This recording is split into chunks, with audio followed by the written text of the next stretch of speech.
ہمارے ساتھ ہمارے معزز مہمان گرامی ہمارے اسپیکرز موجود ہیں۔ ان سے ہم جانیں گے کہ کون کون سی ایسی ہم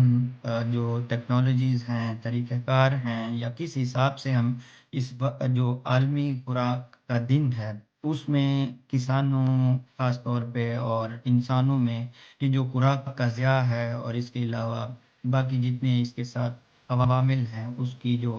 آگاہی ہے وہ فراہم کریں۔ تو بلا تاخیر میں گزارش کروں گا ڈاکٹر عائشہ ریاض صاحبہ سے، جو کہ ایسوسیٹ پروفیسر ہیں ایرڈ ایگریکلچر یونیورسٹی راولپنڈی سے۔ میں ان سے درخواست کروں گا کہ اپنے آپ کو انمیوٹ کریں اور ہماری آڈینس کو جو آپ کا پیغام ہے ان سے آگاہ کریں۔ جی، اوور ٹو یو میڈم۔ جی جی السلام علیکم، تھینک یو ویری مچ جی حاجی محمد صاحب، بہت بہت شکریہ، اور بہت بہت شکریہ ساوی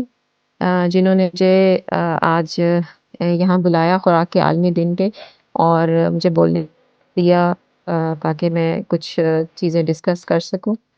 ایکچولی میں نے آج یہ جو ٹاپک ہے اس لیے اس کو چوز کیا تھا کہ تاکہ ہمارے پاکستان کے حوالے سے اگر ہم دیکھیں تو اس وقت پولٹری ہے وہ بہت حد تک ہماری جو خوراک ہے اس کی ضروریات کو پورا کر رہی ہے، اور اس کے ساتھ ساتھ یہ ایک جسے کہا جا سکتا ہے کہ ایک اکنامیکل پوائنٹ آف ویو سے بھی یہ بہتر ہے۔ بس ہی علاقوں میں اور ایون شہروں میں بھی لوگ اس کو گھر میں بھی مرغیاں پالتے ہیں، اور ان کے ساتھ اس کی اپنی گھر کی جو گھریلو ضروریات ہیں یہ سے ایک منافع بخش کاروبار کی صورت میں استعمال کرتے ہیں۔ تو جس طرح بھی آپ نے خود بھی بتایا کہ وقت کے ساتھ ساتھ نہ صرف پاپولیشن بڑھ رہی ہے، اس جو ضرورت ہے خوراک کی وہ بھی بڑھ رہی ہے، تو ایسی منافع بخش کاروبار جو ہیں وہ ہماری اگر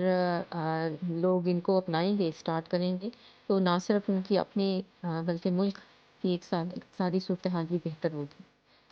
مزید معلومات میں رہنمائی کے لیے ابھی ساوی mobile application Google Play Store سے ڈاؤن لوڈ کریں اور اپنا کھیت شامل کریں۔ ہمارے یوٹیوب چینل کو سبسکرائب کریں اور ہمیں لنکڈ ان پہ فالو کریں۔